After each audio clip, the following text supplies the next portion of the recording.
हैदराबाद संभालिए, सीमांचल में आकर और कंफ्यूजन पैदा मत। कि बिहार भारत का हिस्सा है और रहेगा इंशाअल्लाह। हैदराबाद भारत का हिस्सा है और रहेगा इंशाअल्लाह ताला। तो कोई माइका लाल, इन सियासी पार्टियों का नेता ये नहीं कह सकता कि असदुद्दीन ओवैसी बिहार को क्यों आ रहा है या सीमांचल को क्यों आ रहा है। हम जब तक अल्लाह हमको जिंदा रखेगा हम सीमांचल को आते रहेंगे।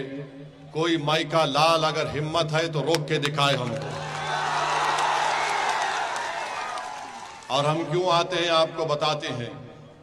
20 साल यहां पर सत्ता बिहार की जनता ने कांग्रेस को दी। 15 साल बिहार की जनता ने, सीमांचल की जनता ने लालू परिवार को मुख्यमंत्री बनाया। अब 20 साल से यहां पर नीतीश कुमार की सरकार है और इस 20 साल में नीतीश कुमार कभी नरेंद्र मोदी के साथ बैठकर चाय पिए तो कभी तेजस्वी को खाना खिलाया। तेजस्वी बोल रहा है कि 2,75,00,000 घर जो है उनको सबको नौकरी दूंगा।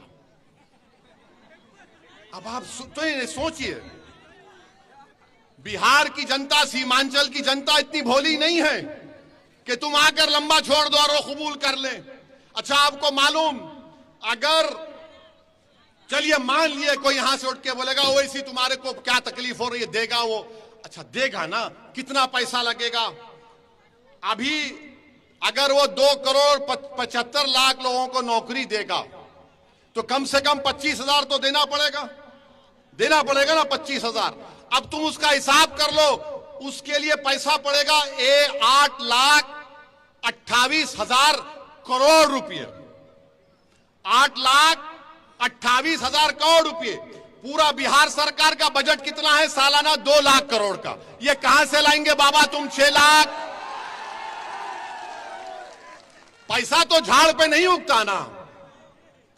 तो तेजस्वी बोलेगा ओवैसी भड़काऊ भाषण देता है, वोट काटनी है तुम्हारा, इस पर भरोसा मत करो।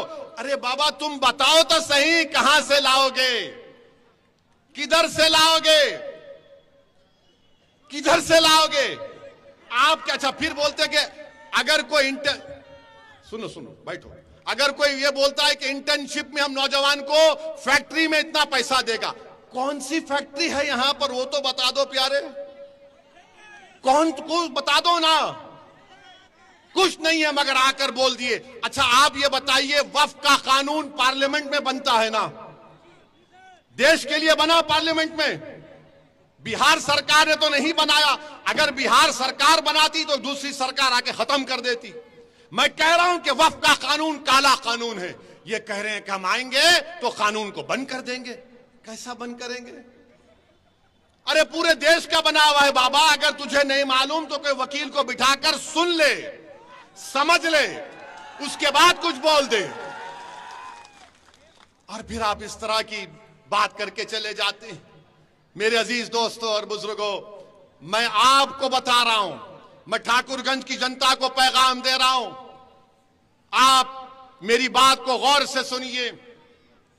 तेजस्वी यादव के बगल में बैठकर वीआईपी पार्टी के हमारे मुकेश भाई को मैं सलाम करता हूं।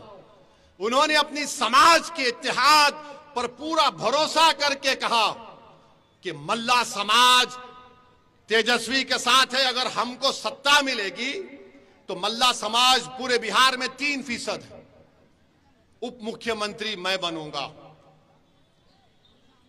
वीआईपी ने कहा कि मल्ला का बेटा उप मुख्यमंत्री बनेगा और जो 17% अल्पसंख्यक समाज बिहार में है वो क्या करेगा? दरी बिछाएगा। तुम दरी बिछाओगे या मुख्यमंत्री बनोगे? हाथ उठाकर जवाब दो। तुम मुख्यमंत्री बनना चाहोगे? अरे जोर से बोलो कि मुख्यमंत्री बनेंगे। जब मुख्यमंत्री बनने का दावा कर रहे तो याद रखो मेरी इस बात को, अगर मल्ला का बेटा उप मुख्यमंत्री बनेगा तो मोहम्मद का बेटा भी प्रधानमंत्री या फिर मुख्यमंत्री बनेगा इंशाअल्लाह ताला। अबू बकर का बेटा भी मुख्यमंत्री बनेगा, उस्मान अली का बेटा भी मुख्यमंत्री बनेगा, उमर का बेटा भी बनेगा और फातिमा का बेटा भी बिहार का मुख्यमंत्री बनेगा। यह कोई बात नहीं है कि हम अपने मकसद में कामयाबी हासिल ना कर सकें। अपने ख्वाब देखो, याद रखो, तुम जितने ख्वाब देखोगे और अल्लाह की जात पर भरोसा करोगे और जुस्तजू करोगे हक के रास्ते में, तो जिस तरह तुम जुस्तजू करोगे रास्ते आराम से साफ होते जाएंगे। मगर अगर तुम पहले से ही सोच लोगे ये क्या बात कर रहा है, मेरे भाई ये होने वाली चीज है इंशाअल्लाह ताला। बिहार की जनता ने नीतीश कुमार को 20 साल मुख्यमंत्री बनाया, तो बिहार की जनता को और सीमांचल की जनता को हम बता रहे हैं कि मोदी को आपने 3 मर्तबा प्रधानमंत्री बनाया, मगर मोदी का दिल अहमदाबाद में अटका हुआ है।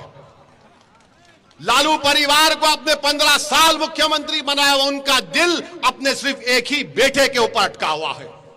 नीतीश कुमार को 20 साल मुख्यमंत्री बनाया, मगर नीतीश कुमार का दिल राजगीर में फंसा हुआ है। सीमांचल का क्या होगा फिर? सीमांचल का कैसे हम काम करेंगे?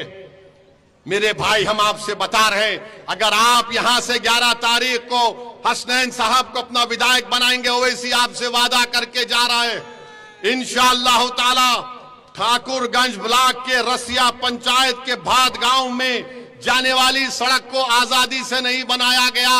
हसनैन साहब, आपको रोड बनाना पड़ेगा, आपको चक्का जाम अगर करना पड़े चक्का जाम करेंगे। अगर आप बोलेंगे आ जाओ असदुद्दीन ओवैसी हैदराबाद से, मैं भी निकल कर आकर बैठ जाएंगे। और फिर पुलवामा पंचायत में गिराबस्ती में सड़क आज तक नहीं। अरे पूरी विधानसभा में ऐसा लगता है कि रोड नाम की चीज ही नहीं, मगर तुम्हारा वोट लेकर तुम्हारे वोटों की रोड पर चलकर कोई पटना को चले जा रहा है, मगर तुम्हारे गांव में रोड बनाने का काम नहीं कर रहा है। अब आप बताइए कि यहां पर इतना बड़ा बड़ा मसला मसाइल है, क्या क्या नहीं हो रहा है। सीमांचल को पसमानदा इसलिए रखा जा रहा है ताकि सीमांचल के बच्चे अपनी जवानी को बर्बाद करके हैदराबाद, दिल्ली, मुंबई, पंजाब में जाकर वहां पर काम करें। जिस दिन सीमांचल के बच्चे को इंसाफ मिलेगा, तालीम मिलेगा, रोजगार मिलेगा, तो ये दिल्ली, हैदराबाद और पंजाब और मुंबई में बैठने वाले ताकतवर लोगों की जिंदगी में बर्बाद हो जाएगी, क्योंकि उनका खिदमत करने वाला कोई नहीं रहेगा वहां पर। ये काम हम करेंगे और आपको हम बता रहे हैं मेरे भाई, ओवैसी तुम्हारे दरमियान में खड़ा होकर कह रहा है कि सीमांचल में एक तेज रफ्तार की दिल्ली सीमांचल की रेल लिंक की जरूरत है। हम लड़ेंगे इंशाअल्लाह ताला उसके लिए। और फिर पटना से किशनगंज अरारिया एक वंदे भारत की यहां पर ट्रेन की जरूरत है। यहां पर फैक्ट्री क्यों नहीं लगती सीमांचल में? बोलो मोदी जी, बोलो नीतीश कुमार, बोलो तेजस्वी, तुम तो उप मुख्यमंत्री भी थे। मजलिस लड़ेगी कि NH-31, NH-57 पर यहां पर फैक्ट्री लगाई जाए। जितना यहां पर अस्पताल है उसको PHC बनाया जाए। मजलिस 100 कम्युनिटी क्लिनिक सीमांचल में बनाने की लड़ाई लड़ेगी। और ये जो कोसी का नदी का पानी आकर कटाव करता है, हम लड़ेंगे सरकार से और 3000 करोड़ रुपए लेकर उस टाटबंद का काम करवाएंगे इंशाअल्लाह ताला। और मेरे अजीज दोस्तों और बुजुर्गों, यहां पर आपके मुख्तलिफ मसाइल हैं। यहां पर पोआखाली को ब्लॉक बनाना है इंशाअल्लाह ताला। बनाना है ना पोआखाली को ब्लॉक? कितने लोग बनाना चाहते, हाथ उठाइए। तो 11 तारीख को पतंग को बटन दबेगा और पोआखाली ब्लॉक बनेगा इंशाअल्लाह ताला। फिर यहां पर आप जानते हैं कि पोआखाली में अस्पताल है, उसको PHC बनाना है। नदी कटाव टाटबंद का काम है। और फिर आप ये भी जानते हैं कि यहां पर देरामरी में, पोआखाली में, जिया पोखर में, कड्डूबिटा में रोड को बनाना है। ये सब काम इंशाअल्लाह ताला ये आपकी जिम्मेदारी है। और हम आगे आपको पूछेंगे हर 6-7 महीने में काम कितना आगे बढ़ा, क्या नहीं हुआ। सिर्फ भाषण देकर जाने वाले का नाम असदुद्दीन ओवैसी नहीं है। अगर भाषण देकर जाता तो 11 साल से बार बार आपके दरमियान में नहीं आता। हम 11 साल से आते रहे और इंशाअल्लाह जिंदगी बाकी रही, जिंदगी वफा की, तो तुम्हारे दरमियान में आता रहूंगा। तुम्हारी लड़ाई मेरी लड़ाई है। मेरे अजीज दोस्तों और बुजुर्गों, मोदी ने वक्फ जायदाद को छीनने का कानून बनाया, मस्जिद, दरगाह, खानखा को खत्म करने का कानून बनाया। दुनिया ने देखा कि असदुद्दीन ओवैसी भारत के पार्लियामेंट में अकेला था, मगर अकेला खड़े होकर हमने बीजेपी के तमाम और एनडीए के एमपीज में आंख डालकर कहा कि तुम जो कानून बना रहे हो वो बाबा साहब अंबेडकर के संविधान के खिलाफ है। हम इस कानून को काला कानून मानते जो हमारी मस्जिद से हमको छीनना चाहता है। हमने पूरी भारत में इस पार्लियामेंट के कानून को फाड़ कर उनके बीजेपी के सामने फेंक दिया। इस कानून, ये गलत कानून तुम